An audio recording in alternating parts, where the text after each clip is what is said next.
Before we get started, I just wanted to thank everyone for attending today. It's a wonderful experience and an opportunity for us to have Edward Wong with us.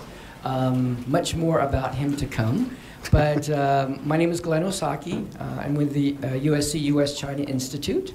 And we're really proud to present this program alongside the East Asian Studies Center. We have Grace Rue, who's here from EASC. We're also very pleased to have a couple of our executive committee members from the U.S.-China Institute, Stan Rosen from Dornsife and Eric Hekela from Price. We also have Joshua Shen, our State Department diplomat in residence for the Center on Public Diplomacy, and a number of other faculty that I see in the audience and students. So thank you all for being here today. I'm going to turn the microphone over to our very esteemed faculty member, Viet Thanh Nguyen, who's going to do an introduction for today's session before handing it over to our speakers. Yeah. Thanks so much, Glenn. Hey, welcome everybody. It's such a pleasure for me to be here to introduce Edward Wong. He is a diplomatic correspondent for the New York Times, and he reports on global affairs, U.S. foreign policy, and the State Department. One of the more interesting things I found in his bio is that he has traveled to nearly 100 countries. That's sort of unimaginable. He writes on American foreign policy and its impact, as well as on the foreign policies of other nations, covering topics ranging from espionage to economic competition to environmental crises. Recently, he's focused on the multipolar world, authoritarian states, and wars and superpower rivalries involving the United States. He travels with the U.S. Secretary of State to report on how the United States conducts diplomacy while also trying to fulfill the mission of American journalism to hold power accountable. He's reported for the New York Times for more than 25 years, including nearly a decade as a China correspondent and the Beijing bureau chief. He's the author of the book we're going to talk about today, At the Edge of Empire, A Family's Reckoning with China.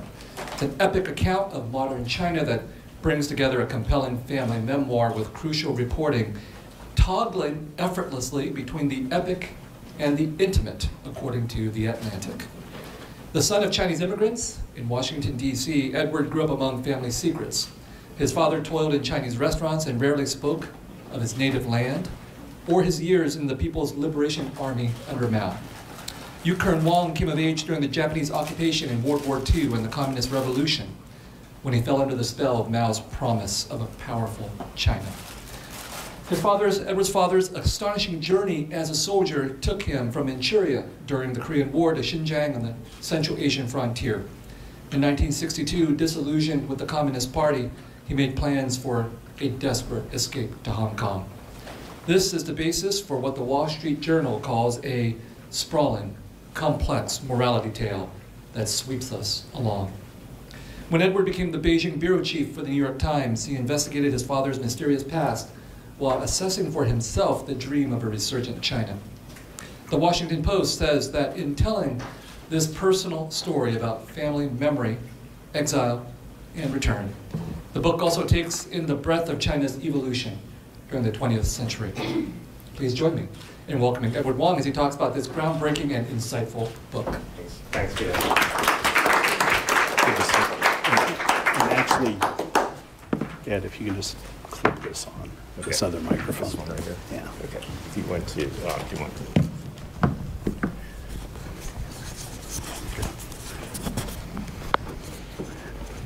Let me get the hard sell out of the way.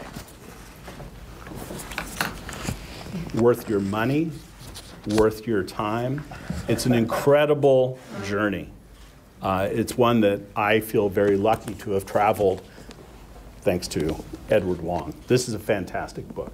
I have no question that when lists are created for the best China books of 2024, at the top. This will be at the top. This is an outstanding book.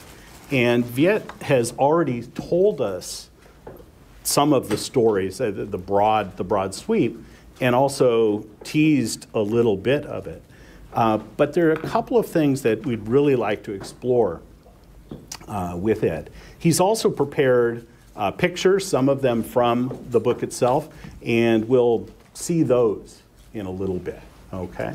But first, we'll have some questions, and then we'll have questions from you folks. And at that point, we'll have a microphone, and we need you to use the microphone so that the camera can pick that up. All right?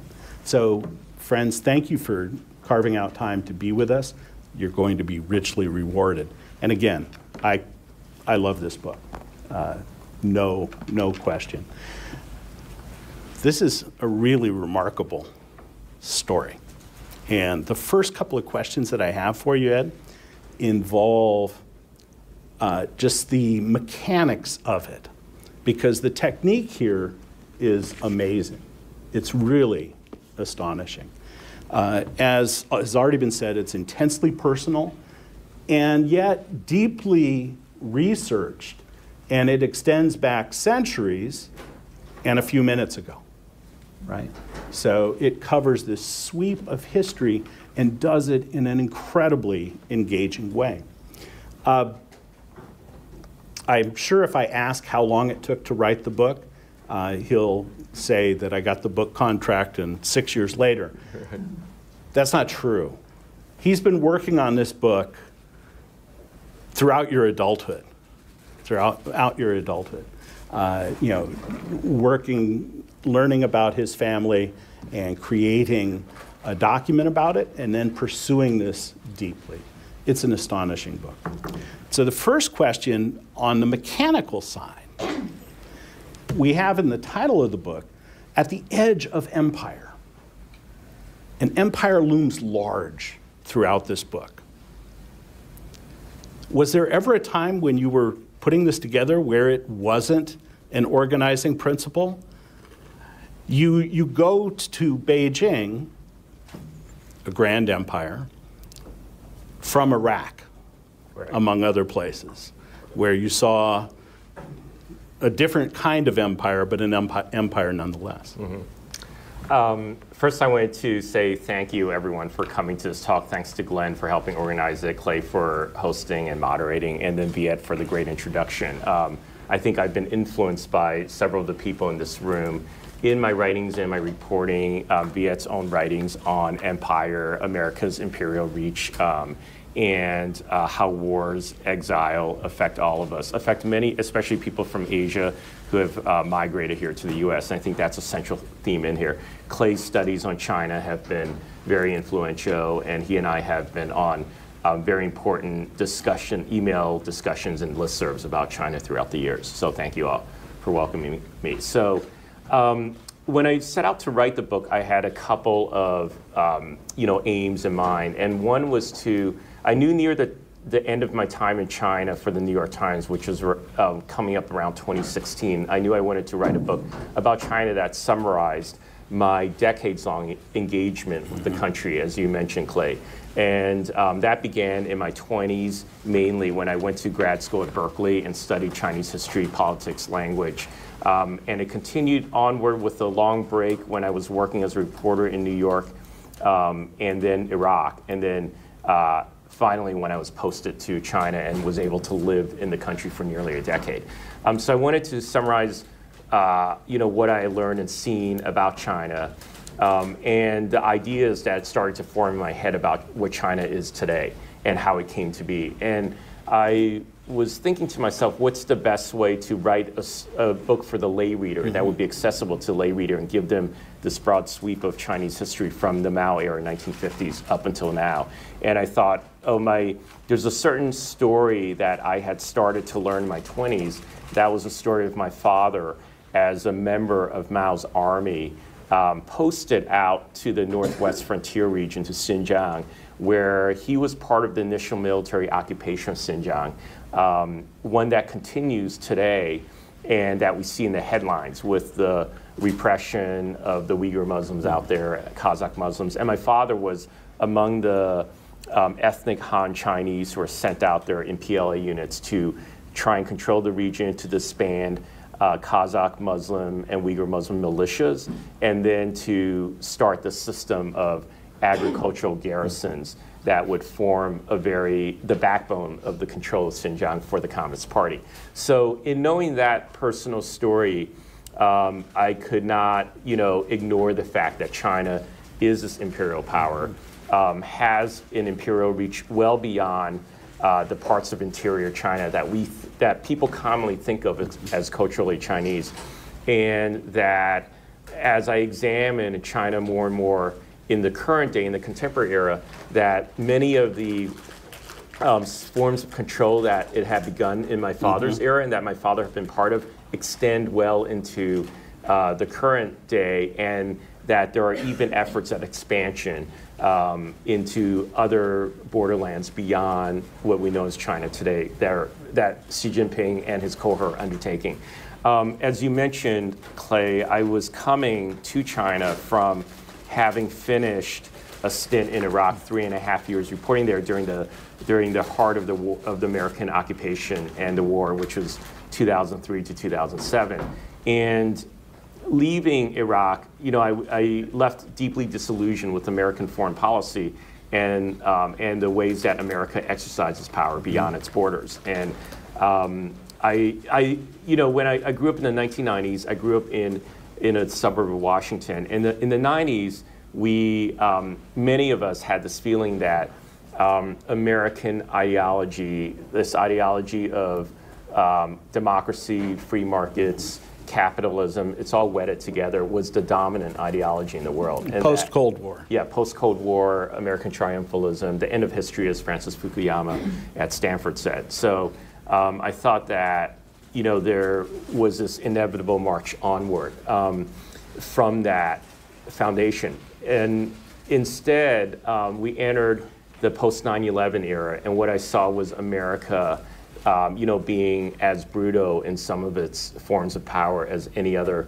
nations had been throughout much of modern history. And we know that there are many instances in which America has done this, notably the Vietnam War, which I think before Iraq was probably the worst exercise of American foreign policy since World War II in the 20th century. And but we still live with this illusion that it's not an empire, but it is. And then when I went to China, I actually went with some hope or some optimism that China, as it was becoming its rising power that would counterbalance America on the world stage, that it would be a superpower, but that it would find alternative ways of governance or the exercise of power that would present a different vision to what we knew of America. But instead, what I found when I reported on China, both its domestic governance and policies as well as its foreign policy, is that it is also prey to the same whims of power that the U.S. and many other powers have been throughout the ages, many other great powers. And one of the arguments I make in the book is that the Communist Party tries to put forward this narrative of China as a victim of imperial powers, of European imperial powers, of America and of Japan, starting from the late Qing dynasty. And that's true. It was a victim of the predations of those powers. But at the same time, China in that same era, the Qing Empire, was also a conquest power. And the Qing were these ethnic Manchus from northeast China who swept down into Beijing interior China, took it over, and then started centuries of conquest that brought Xinjiang, Tibet, other places under its control, most notably in the 18th century when Qianlong was the emperor.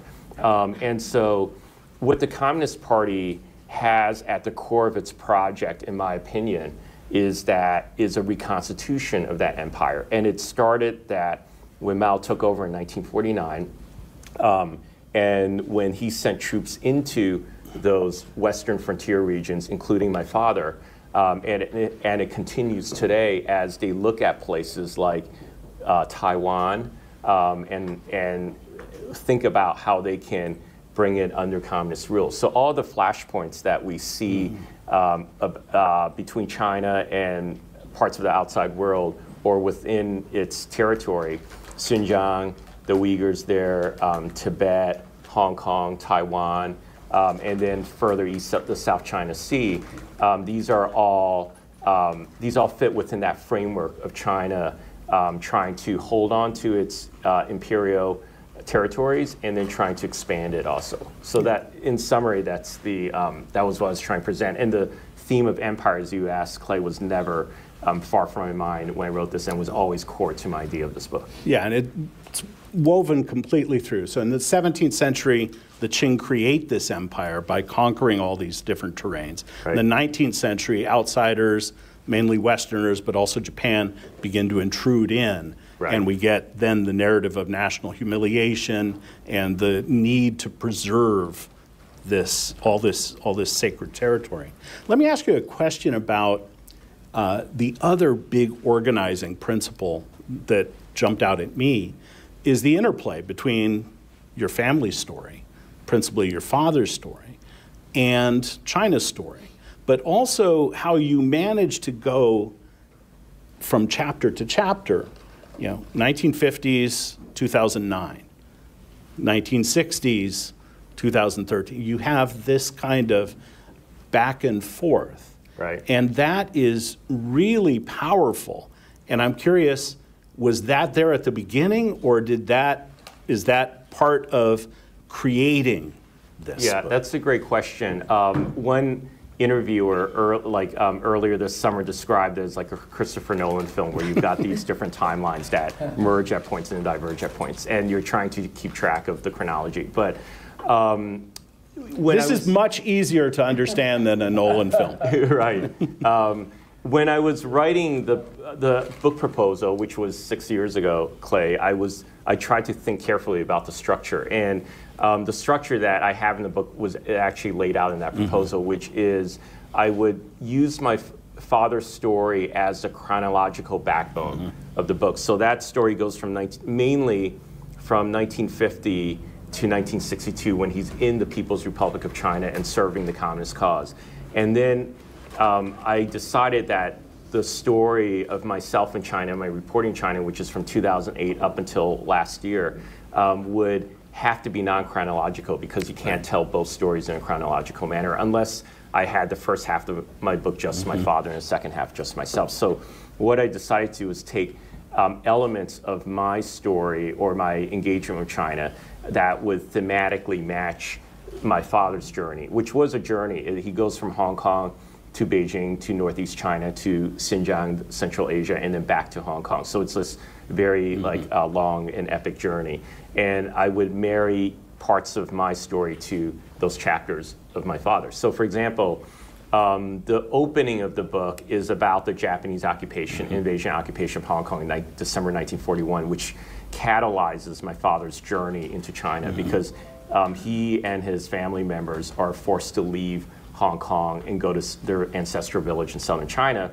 And so I talk about his life in Hong Kong, the Japanese occupation, and then his flight to southern China. And the second chapter in the book talks about my first trip to Hong Kong, which is 1997, when the British Empire is about to hand over Hong Kong back to China. And that's my first trip to Hong Kong. It's my second trip to this greater China sphere. I'd studied in Beijing in 1996. And I sort of wanted to bring out these thematic resonances between these two different eras. And part of I think the message of the book, which I think you find in many other works, including Viet's writings, is that the history is something that stays with us. It's never something that you leave behind, and it has huge ramifications for people who live through it today, the things that happened decades or centuries earlier. So, a lot of the nexus point that Hong Kong represents as empires meeting, China, the Qing dynasty, the British, starting from the 19th century, and then the Japanese in the 20th century, that has echoes up through the 20th century as China takes one empire, China takes control of it back from another empire, and then up until, of course, as we know today, as China asserts dominance over things like rule of law, free speech in Hong Kong in order to erase the vestiges of the British Empire and impose its own control there. Yeah, it's an amazing technique, and it's really engaging. And it conveys that idea that the past is never far away.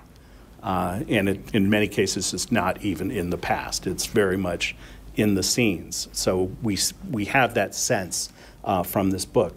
It's really astonishing. One of the early lines that stuck with me is that language and food, the most portable forms of nostalgia, bind you to places like nothing else can. And that comes through in your talking about your father and persimmons and Xi'an and meals and things like that. Right. But can you say something about the linguistic background of this? Because he comes from southern, from Guangdong, studies in Hong Kong. They go back, hopefully to be safer. And then he stays and then winds up getting set up to Dongbei, to the extreme northeast, to Manchuria, to realize, actually, first he goes to Beijing and then on to Manchuria. Yeah. And then he's out in the extreme northwest and then trying to find a way out of the empire. Right. To leave exile and come back into the interior. Can you give a couple of examples of language and food? Because there are several meals in this where you're gathering in Washington and elsewhere. Mm-hmm. But yeah, I mean, my thoughts on language and food, I think, are familiar to those of many immigrants in the U.S., which is you realize as you grow up that the things that seem most distinctive to the culture in your household that make you different than other kids in an American suburb are the meals you eat, mostly often prepared by the mother of the household in many cases, and then the language that you're speaking in the household. So, I mean, that's just something that I think became instinctual for me, this idea of language and food as I was growing up. And then as I talked to people like my father and interviewed him in depth for this book, I realized that there were many Proustian moments that he had in his recollections of China, his time in China, and how he clung on to memories of Hong Kong and southern China while he was out in exile in the Northwest, working for the military.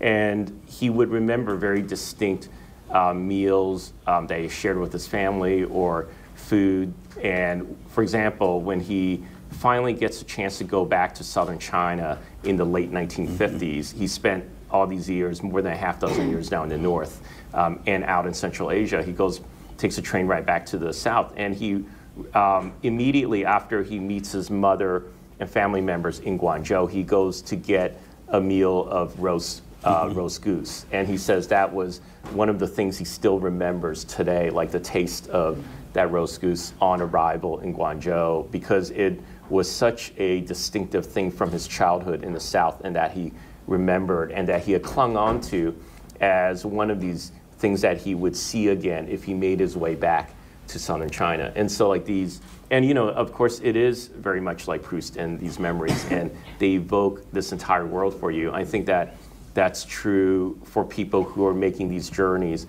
within imperial territories, but it's true also of people who've migrated out or been sent into exile out of those boundaries as well to places like America. And I think any immigrant can, that line would resonate with them. Yeah, thank you for that. The book is very much about your father, but your mother's there. Right. And so in 1984, Lang Ping leads the Chinese volleyball to Olympic triumph. And your mom says, we cheer for China because it's our homeland. But her relationship with China is different, and she's much more critical. Yeah, even today she's much more critical than my father is. And one question that some people have asked me after reading the book is, the story focuses very heavily on my father's journey and doesn't have that much about my mother, though she does appear in the prologue and in a chapter in Hong Kong in the book. And that chapter summarizes her family story also. And the reason for that is because there's a age difference between them. They're 12 years apart. So when she was young, the revolution, the communist revolution, its overthrow of the nationalist government was happening when she was a very young child. And her family was a landowning family in Guangdong province. And very quickly after the revolution's success in 1949, communist sympathizers there in the South and in the village seized the family land, persecuted the family, and then they very quickly fled to Hong Kong. So my mother arrived in Hong Kong, the British colony, before her teenage years and grew up there and spent her adult life there until she moved to the US in 1971 after having met my father. So I knew I wanted to tell a story of the People's Republic of China, though Hong Kong would play an important role in it. And to tell the story of the PRC, I needed to really focus on my father because he's the part of my family that spent these 12 pivotal years in China and witnessed these many movements of history there. So I really focused on his story. My mother, because of that persecution that she still remembers vividly from her early years, she has a very critical look at the Communist Party. She never embraced the revolution's ideas, and she still talks very bitterly about what happened to her family. She says, "I don't even have a single photograph from my childhood because they took everything from us in that house." And she has visited the house since then with her brothers and sisters, and she has visited China twice now to visit me when I was living there, but she has no, not even any positive ideas about the reform and opening period that has taken place in China since then and the economic boom that followed. She still thinks the party is this unreformed, Leninist organization that planted within it are these seeds of paranoia, violence, and probably in her mind its own undoing sometime in the future. We'll come back to the party, which your father wants to join, and is on probation to join. But maybe you could tell us a little bit more about the family background. So Wong Yo-kern, your father, and I apologize, I don't speak Cantonese, but Wong Yo-kern in Cantonese. And your grandfather was a very successful business person. Had quite a lot of success. His father, this is part of the heritage, this traditional medicine business. And so he moved back and forth between the mainland and Hong Kong all the time. Right. And then your father has the experience of being in the first graduating class of Guangya School in Guangzhou, this boarding school, to graduate in the People's Republic. In the People's Republic. And he is committed to building a new China and on board and desperate to contribute. Right. And so my father comes from a middle to upper middle class merchant family that was had its roots in the British colony. He was born there. His father, as you mentioned, had this herbal medicine business where he imports Chinese herbal medicine from mainland China to Hong Kong and then sells it in Hong Kong as well as exports it to Southeast Asia, to Vietnam and other countries. And as we know, there are many ethnic Chinese who live throughout Southeast Asia, and I think he has business ties with them. So my father and his one or two generations before him are part of this, in the 20th century, this transnational Cantonese, mainly Cantonese, merchant class that can very easily move between southern China, Hong Kong, and Southeast Asia. And I think that's very unique to the specific part of even Guangdong province where he comes from. It's not even necessarily province-wide, but it's this place, Taishan County or Toisan County in Cantonese, where many of the Chinese immigrants who have come over to America in the 20th century and to other parts of the world originate from this single county in China. They came over to build the Trans-Pacific Railroad. They started laundry shops, restaurants, and founded many of the Chinatowns here. They became a part of the sort of the blue-collar, lower-class Chinese migrant population here in the U.S. And so the people from this county are essentially the contact point between the Chinese empire and the outside world. And some of them, as I said, come here to be laborers. Others establish themselves as business people in rings around China, and that's where my father's father, my grandfather, had gone. And so they come from this middle-class family, and then the Japanese occupation forces my father to go to Guangzhou and Guangdong, and he goes to high school at this prestigious boarding school, and I think even today it's considered a prestigious boarding school in Guangzhou because his father can afford it. His brother Sam, who's 4 years older, also goes to that school ahead of him and graduates from it as well.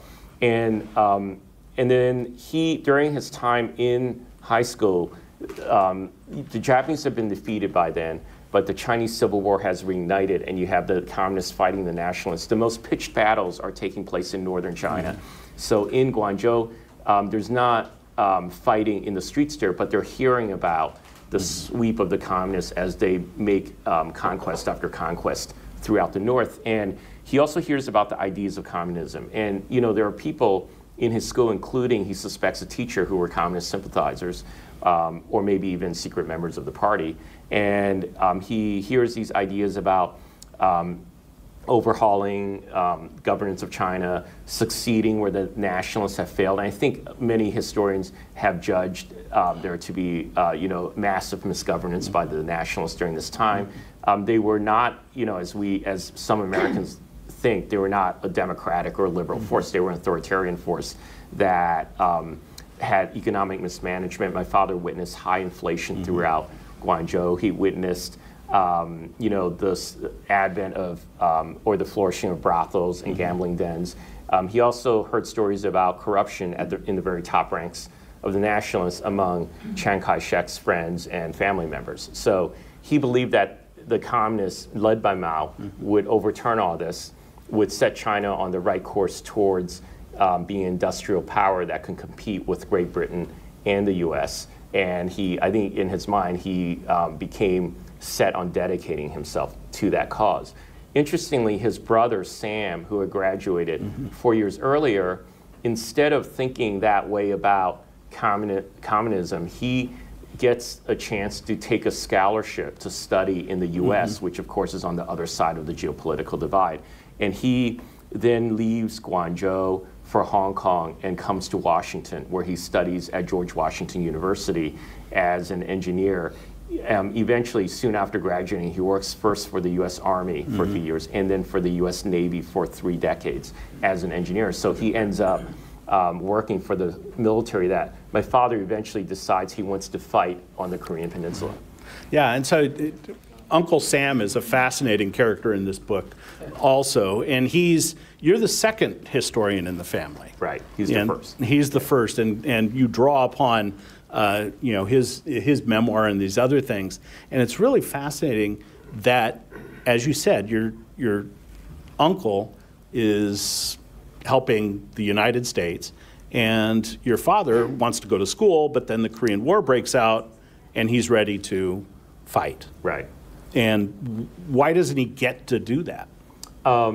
He joins the military shortly after marching in Tiananmen Square in front of Mao on October 1st, 1950, the first anniversary of the founding of the PRC. He marches with students, soldiers, and factory workers there, becomes committed to the idea of defending the motherland in Korea, because at that time Mao's exhorting young people to help fight the American imperialists in Korea, and is telling people that if the Americans triumph on the Korean Peninsula, they'll probably come over to China and topple the Communist Party and reinstall the nationalists, which he wasn't wrong about that, because we know that MacArthur wanted to lead the American troops across the Yalu River, but that Truman pulled him back, and eventually the Chinese and North Koreans actually pushed Americans back farther south down into the Korean Peninsula.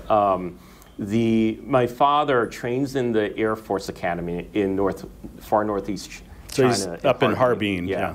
Near the Russian border, near the North Korean border. And he's training there, and then he is told that instead of going fight in the Air Force in the Korean Peninsula, he has to join an army unit that will go to Western China.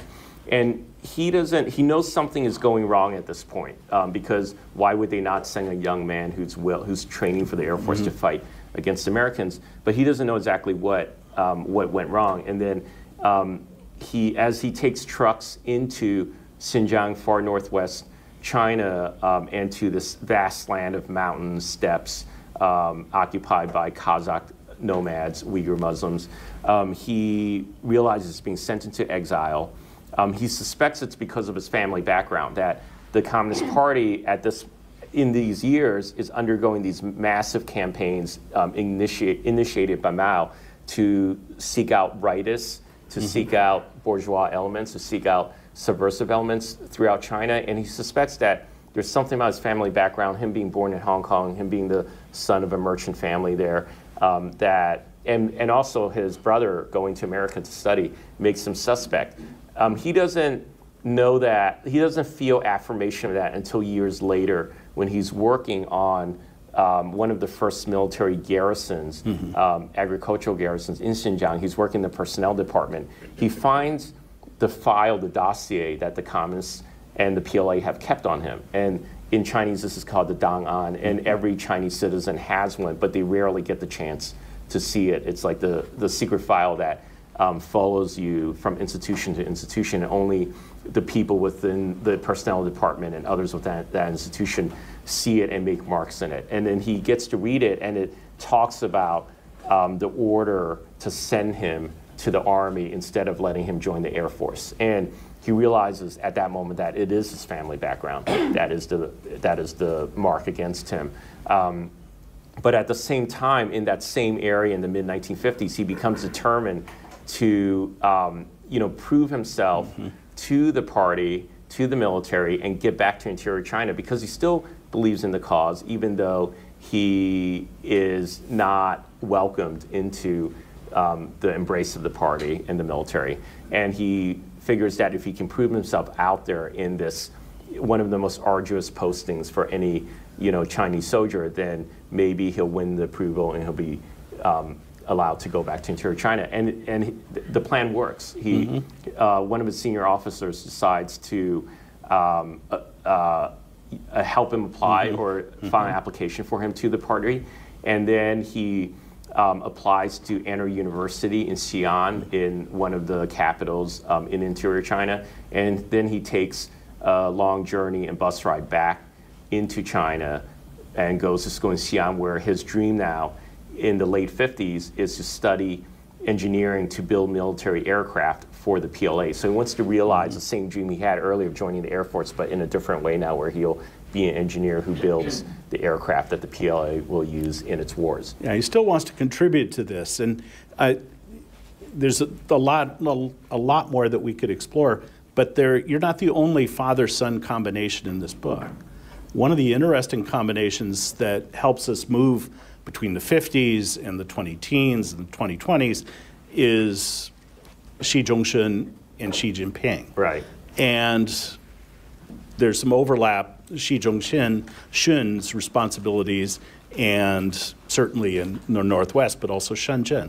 Maybe you could say something about that father-son. Yeah, and I thought that was a really interesting element of that I discovered in my research for the book, which is, so Xi Jinping is the current leader of China, as many of you know, and has taken China in a much more authoritarian direction, and many of his policies have echoes of the Mao era. My father feels that as he watches what's going on now in China. But when my father was in China, serving in the Northwest region, the Communist Party official who was put in charge of policy for the entire Northwest of China was Xi Zhongxun, who is Xi Jinping's father. And the senior Xi was a comrade of Mao's, a very dedicated soldier who was fighting with Mao in the early days of the revolution, well before the triumph of the communists, helped set up a base in Shanxi province, where Mao would eventually seek shelter as he was being battered by the nationalist army. So he was a revered figure. Like this guy, Xi Zhongxun, was a revered figure in the communist pantheon, and Mao puts him in charge of the entire northwest of China. And so my father witnesses some of the policies that are going on in the Northwest through the lens of what the party elite, Xi Zhongxun and others, are ordering. The policy varies year to year or every couple years out there in the Northwest in the 1950s. At times, they want to go hard on the different ethnic groups that are out there. Sometimes they want to confiscate land on a large scale from, for example, the religious institutions, the mosques, the Buddhist temples, and they want to take land from the Kazakh herders, for example, appropriate it for the state, and they also want to disband the militias, which my father was part of that effort. At other times, Mao and Xi, the elder Xi, decide that they need to somehow politically win over the leaders of these groups, and rather than going hard on them, they'll loosen their grip. They'll refrain from these land confiscations and also executions of people that they consider insurgents, and instead they'll step back and hope to win the favors of the local leaders. And there's one year my father is in an army post there where he says he just sat around with an ethnic Uyghur soldier that was in his room. They sat around the post most days and didn't do much of anything, which for people who served in the military, that's not that surprising. Like, that's a big part of life in the military. But he said that they were ordered not to engage with the local people because this was a period when Mao and the LRC felt they had to pull back on the policies, and they didn't want a lot of contact between the ethnic Han soldiers and the Muslims and others out there. They wanted them to feel, the other groups to feel that they had much more leeway in their daily lives and in their freedoms there in the occupied Xinjiang. So that's an example of, for example, the role that Xu Zhengxin played there in the Northwest. And what I found interesting, as I thought about the narratives in this book, was that my father was living, experiencing these policies under the LRC and directly working for them. I was in China during the rise of his son, Xi Jinping, when he took power in 2012 and then implemented these much more hardline policies. And, of course, I wasn't working on behalf of the policies, but I was documenting them and the changes in China. And Xi Jinping, goes almost immediately into this hardline mode on Xinjiang, on this region that his father had once governed. And in Xi's policies, there's never, so far from around 2014, when these policies really start up until now, there hasn't been a let up on this very relentless imposition of assimilation. They're trying to forcefully assimilate many of the Uyghur and Kazakh Muslims into mainstream Han culture. They're trying to get them to suppress a lot of their Islamic practices. And they're putting, an estimated 1 million or so into internment camps. Some of those have been released since then. And at the same time, they're also putting many, many of them into the prison system in Xinjiang, something that isn't reported very often. And so he takes this very hardline approach to this region that his father had, and Mao had a somewhat nuanced policy during periods in the 50s, but then generally speaking, it has been in this occupied territory. And they've encouraged Han, throughout the decades, to encourage ethnic Han from the interior to go out there, to start businesses, to be part of the military. And so there's been this very much this settler movement that moves out to the west. Yeah, and early in your time, you actually cover the aftermath of the Ulamuchi riot, in 2009. You document that, and you've also documented, your father doesn't go to Tibet, but you do. Right. And you also tell Greater Tibet, Qinghai, and you tell the story of this remarkable fellow Tashi. Yeah. So one of the things, and you asked the question about language earlier, and I think that language plays an important role in the book, because not only is it a form of nostalgia and connection to your roots or to your original culture, but it's also a mechanism of control as well. And I discovered that throughout my time in China, but most notably in these Western regions, because, and I met this Tibetan businessman, a very young businessman, in the town of Yushu, like the Chinese name is Yushu, and it's on the Tibetan plateau, it's a Tibetan area. And what he wanted to do was he wanted to petition local officials to open up or put in place in existing schools bilingual education programs where young Tibetans could learn Tibetan at the same rate that they were learning Mandarin. He believes that Tibetans should learn Mandarin because they've been absorbed by China now, and to get ahead in China, you need to know Mandarin. But he says we're losing our culture because we can no longer speak Tibetan. Like, I only learn because I enter a monastery and learn Tibetan there. But when I look around at my nieces and nephews, none of them are really speaking Tibetan. And so he believes that there should be this system and that there's a legal foundation for it, because in the Chinese constitution it says these areas like Tibet and Xinjiang should be fully autonomous, should be able to implement their own policies, whether it's education, economic policies, and that those policies should be able to be oriented towards preserving the culture or reinforcing the culture of these areas. So he's making a legal argument. He tries to petition local officials. They ignore him. He then makes a trip to Beijing to try and file a petition with the Central Petition Office in Beijing to tell the central government that I have this problem out here in far west China or in the Tibetan Plateau. He also decides to try and get the attention of journalists, including first Chinese state media, and then a friend puts him in touch with me, a friend who knows him, and a videographer and I then follow him throughout his efforts in Beijing. We go out to his hometown once he's returned there and meet up with him, and he tells us about the problems with education and this erasing of the Tibetan culture that's going on. And the Dalai Lama calls it cultural genocide. And when the story comes out a few months later, like at first we're worried about him because he says, I insist on going on the record and appearing in this 9-minute documentary that you and your videographer are doing because I feel it's important that we have so many representations of the threat to Tibetans where there's an anonymous Tibetan being quoted in a story, but until they see a face and a name to this repression, people will not really understand what's going in Tibet. So he goes on the record.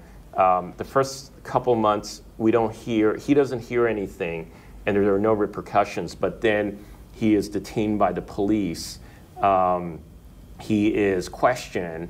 He's, after around a year to 2 years of being detained without any official cause, he is then put on trial and charged with trying to incite separatism, even though he says very clearly on the record in our stories that he doesn't want Tibet to be a separate part of China. He just wants China to abide by the legal framework that they've set up for Tibet. And you write that he's channeling the Dalai Lama on that. Yeah, right. He's channeling the Dalai Lama's policy, which is called the middle way. Right. The Dalai Lama himself does not advocate for separatism from China. He thinks that Tibet should have greater autonomy that has been promised to it from the Mao era onward and is enshrined in the Constitution. So he also even says, I think Xi Jinping could be a great leader for China. Maybe he'll understand all these problems we're having and institute reforms. But instead, the local officials, with the approval of the center, put him in prison. He ends up in prison for 5 years. And so it's one of the stories that I covered and one of the people I met on China that weighs very heavily on me because I think back about whether we could have done things differently, whether we could have made different decisions, or he could have made different decisions that could have avoided this. But I think for people who understand the trajectory of where China has been going the last few years, it's pretty much unavoidable if someone wants to speak out against the system in these particular areas, especially in Western China. And after he left prison, he immediately went back to advocating. Yeah, he's not a changed man. Yeah, he's not a changed man. He's not broken by the system, and that makes me think that he was so persistent when he met with us in getting his story out and being willing to make that sacrifice and go on the record. And this is at a time when across the Tibetan Plateau, many Tibetans were undergoing self-immolation. They were putting themselves on fire and dying because they wanted to bring attention to their cause. And he decided that this was his way of bringing attention to the cause, and that I think he knew that a sacrifice would possibly have to be made, his freedom, and he paid that price. But he's back out there right now advocating for the same things. Yeah, it's an amazing story, and it's just one of the many that you'll find in this book. I have a dozen more questions, but we need to hear from the audience. Maybe before we do that, you would like to take us through so I'll just, some photos. So you can see some of the people and some of the places. So this is my father in his red restaurant uniform, a restaurant called Champagne Cafe in the suburbs of Virginia. And as I say in the book, this is the only uniform associated with him until my 20s, when he showed me this photo. We were talking in my living room. I put this photo in the palm of my hand, and it's him in a PLA uniform with a cap. And he mails this photo to his father, who is in Hong Kong, in the British colony at one point. His father gets it and rubs out the red star on the cap. And you see there's a black area there where his father had rubbed out the red star, because his father feared if the British authorities find this photo of a PLA conscript or volunteer in my house, then I might get in trouble. So, and then this is us growing up, a very American photo at Mount Vernon, George Washington's home.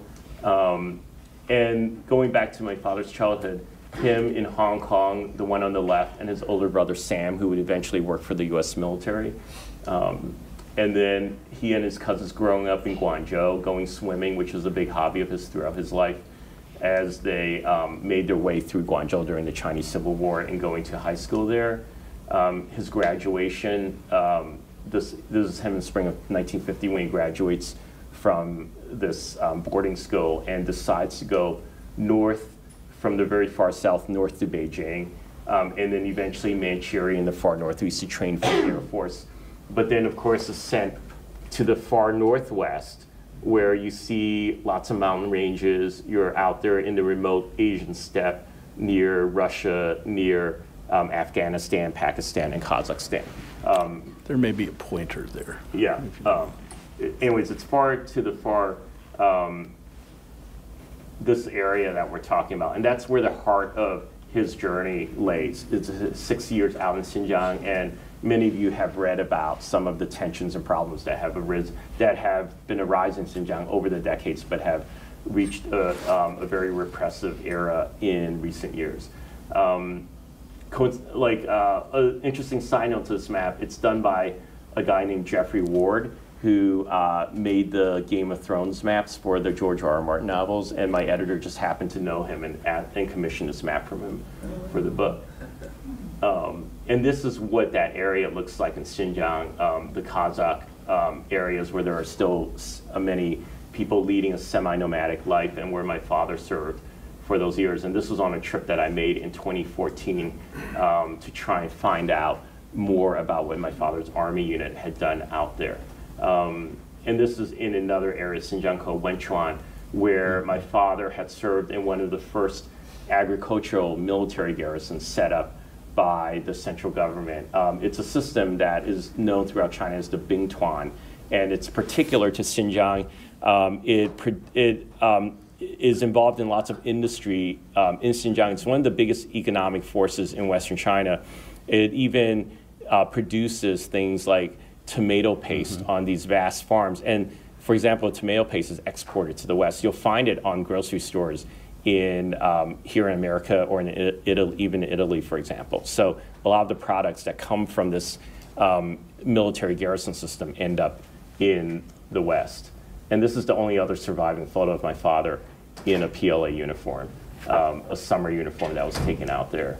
And this is his years after leaving Xinjiang, and then this is his travel document that he gets from a police officer in Guangzhou that allows him to eventually escape to Macau and then Hong Kong. His family called in a favor to a police officer who then gave him this travel document in 1962 at a period when many Chinese were trying to escape to Hong Kong because of the Great Famine that ended up killing 30 to 40 million Chinese, Mao's misguided policies. And they're trying to swim across to Hong Kong, and many are dying in the waters between Guangdong province and Hong Kong. But he gets this travel document that allows him to formally go to Macau, and then from there he makes his way back to Hong Kong.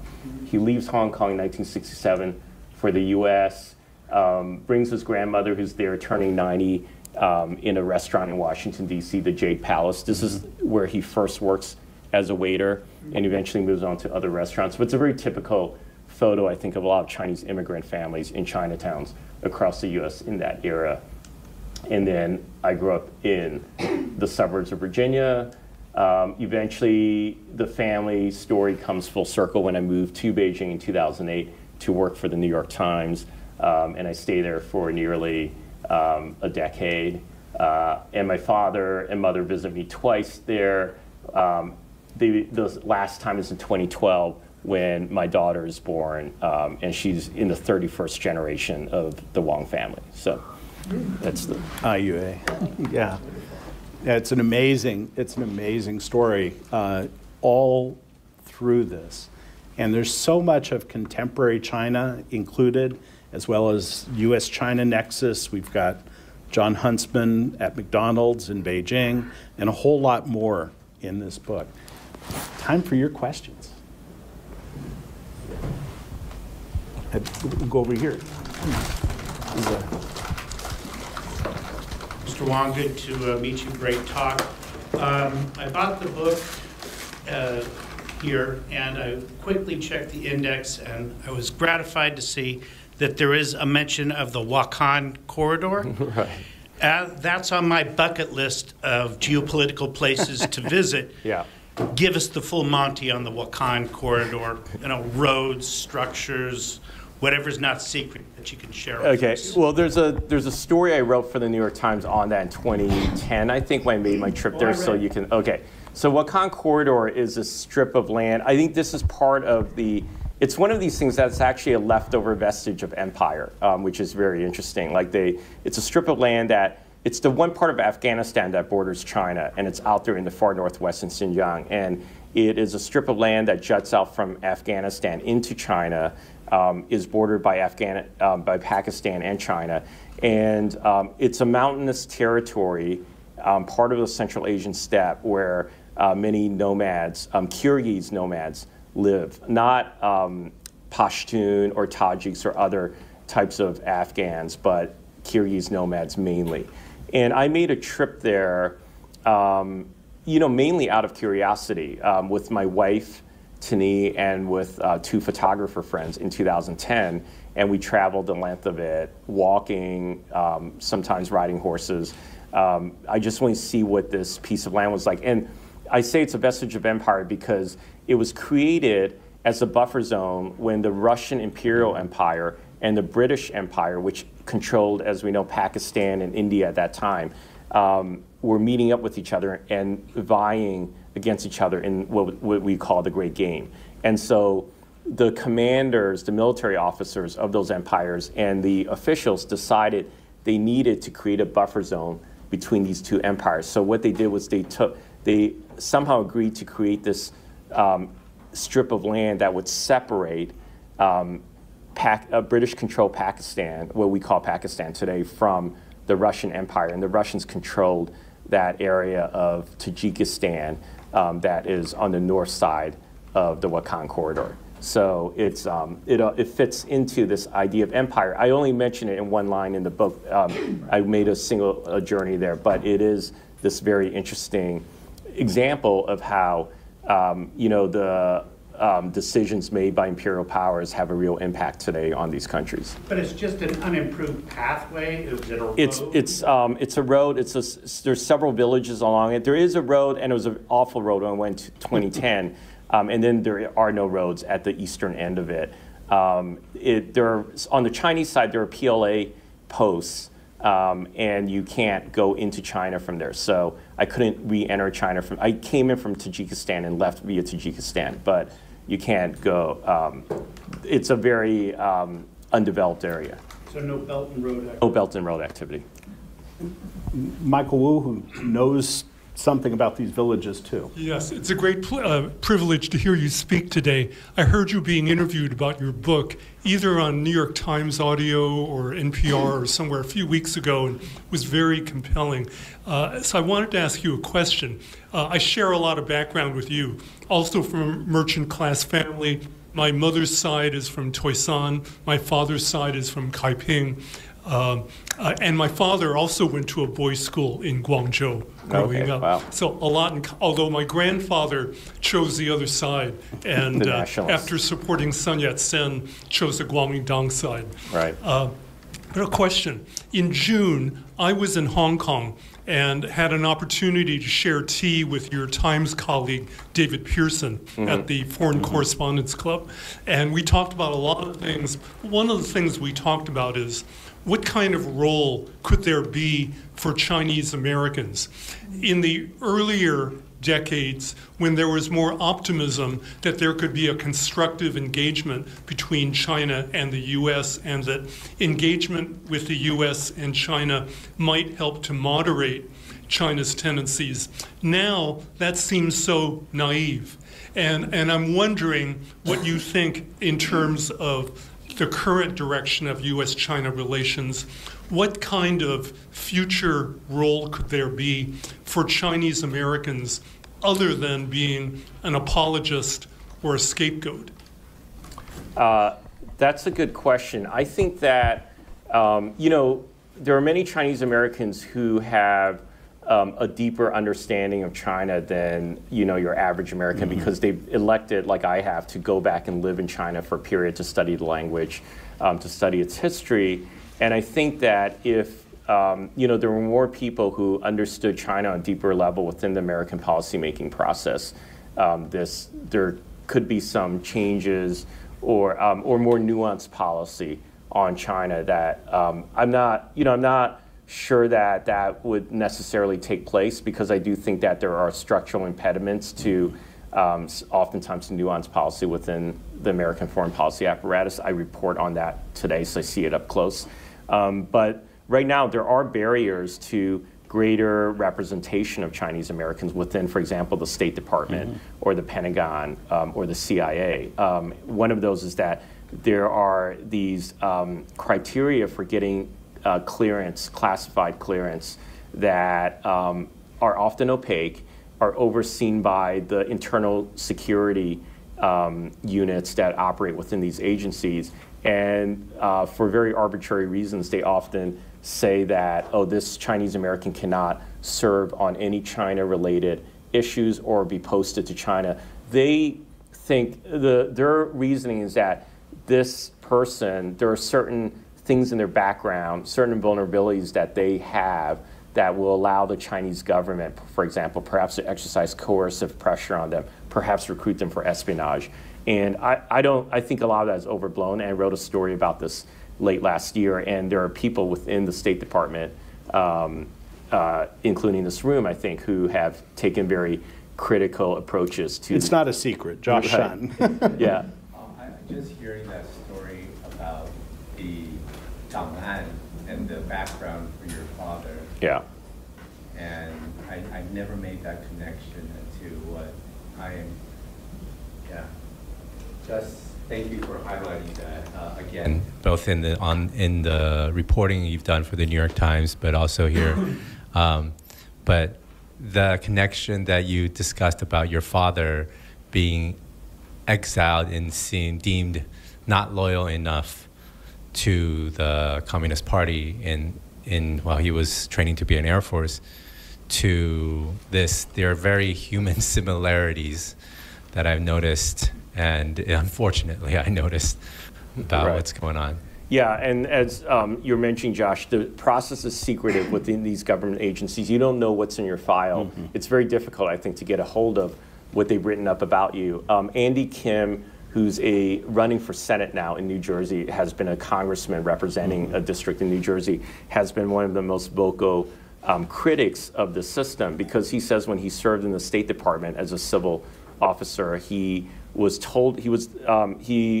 at his desk one day and got a letter on his desk and said, you cannot take part in any policy decision making or work in any units in the State Department that have something to do with Korea. And he had never even asked to work on those issues, but he had been told that he was barred from doing that, and he had no idea why. Like, even today, he's still puzzled as to why he was given that letter, and he's become a big critic of this very opaque system that's operating. And obviously, people like you, people like Andy have this file on them, but no one knows what's in it.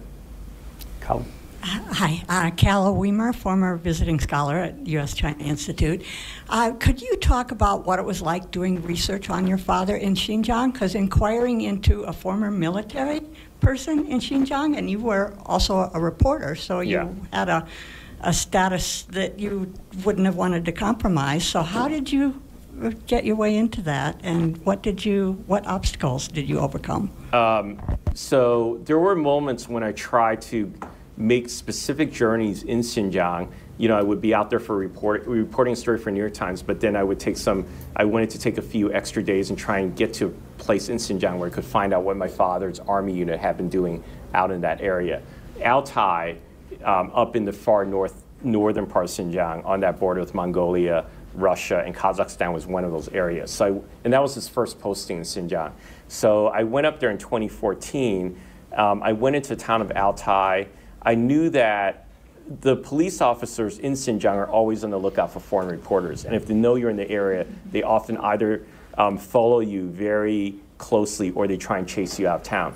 So I checked into the hotel, and I knew that as soon as I checked in the hotel, I would only have a few hours to try and find out what I wanted to, the information I wanted to get, because eventually at some point the police officers would find me.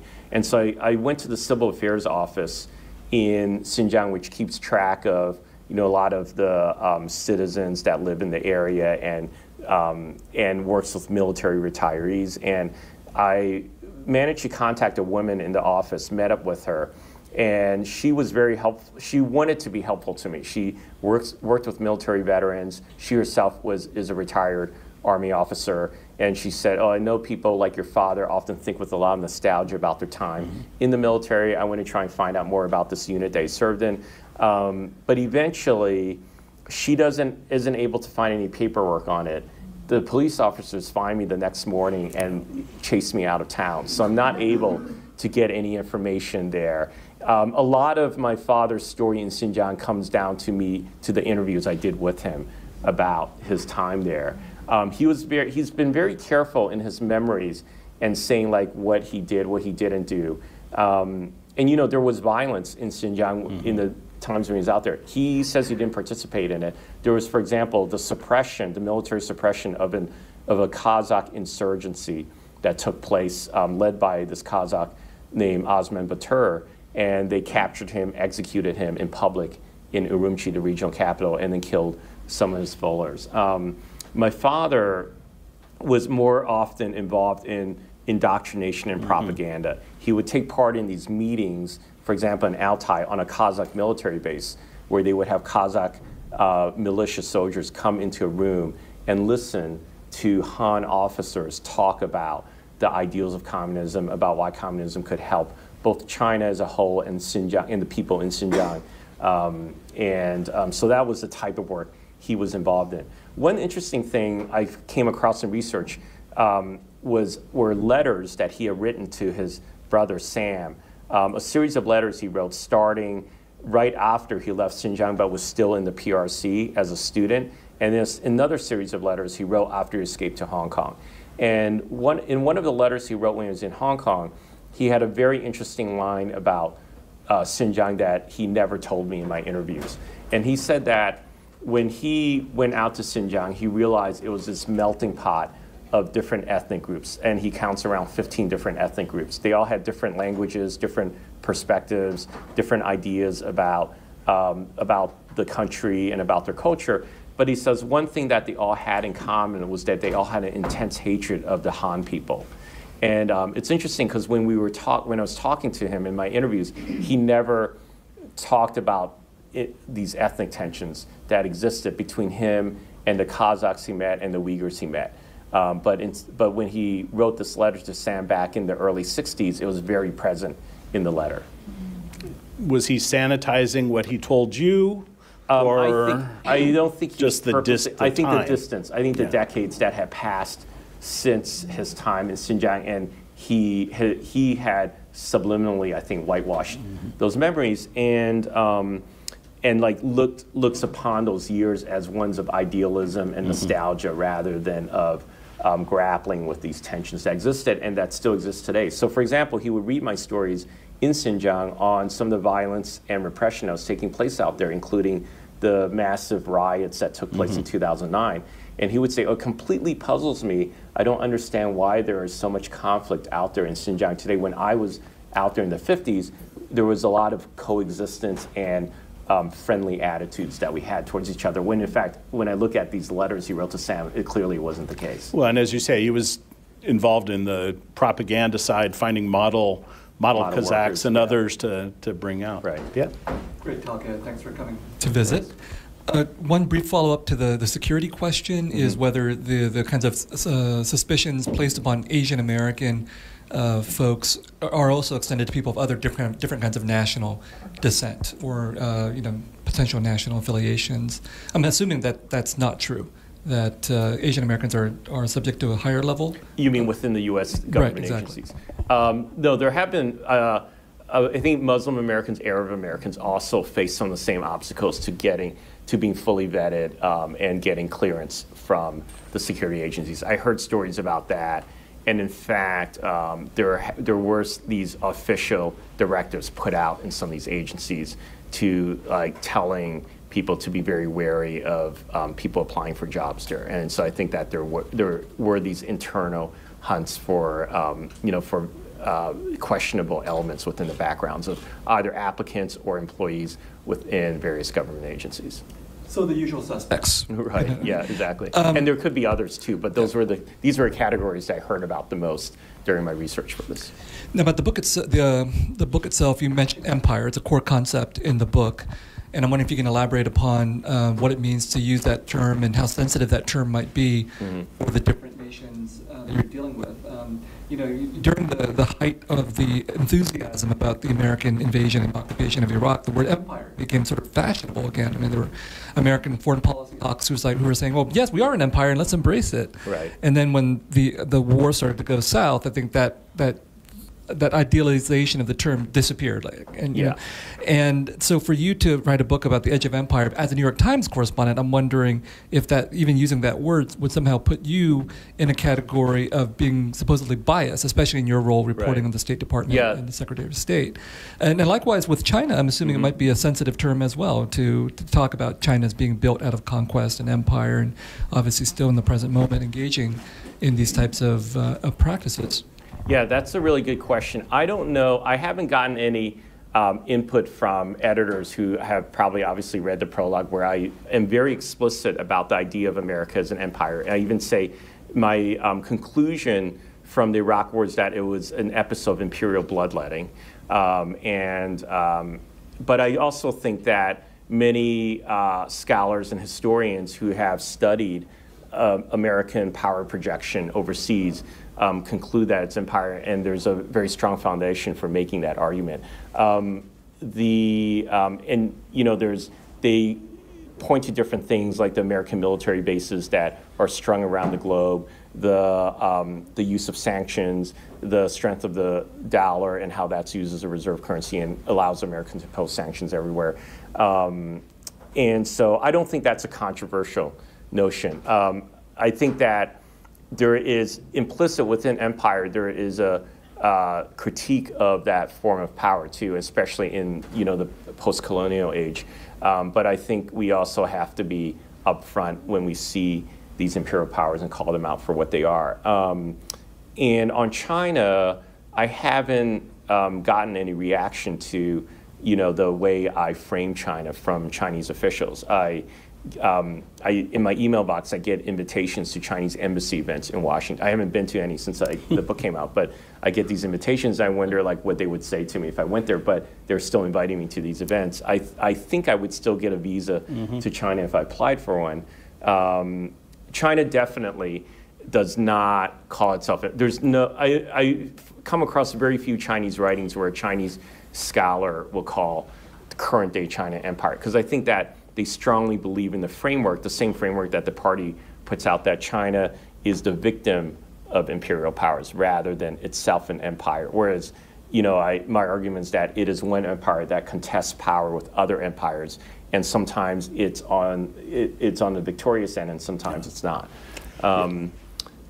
But also it's interesting because obviously my wife is Vietnamese American. I think that's we partly know each other through that connection, and my view of both America as an empire and China as an empire is also refracted through my understanding of Vietnam and her family history, because as we know, America in Vietnam in the mid-20th century was clearly undertaking an imperial war there. That was part of its greater project of what the Cold War project they had of asserting its imperial dominance over the Soviet Union, which itself was also an empire. And then, of course, China, through centuries, had tried to conquer, various powers located in China had tried to conquer Vietnam and absorb it into the Chinese empire. So you go to Vietnam today, you talk to many Vietnamese, and their biggest geopolitical fear is not predations from the West or from the US, but of course what China might do to Vietnam and whether it is encroaching on Vietnamese sovereignty. Well, and with that last comment about empire, where we started and ended at the edge of empire, I do want to close the conversation portion. Let our folks know that Edward's books are available in the lobby for purchase. He's graciously said that he'll stay to sign, take pictures with folks if you would like. So why don't you all join me in thanking Edward Wong and our co-host Clay Dubey, the founding director, now retired, of the U.S.-China Institute. Thank you very much both for a riveting discussion, and we look forward to reading the book and learning more about these wonderful stories. Thank you all again, and thanks everyone for attending.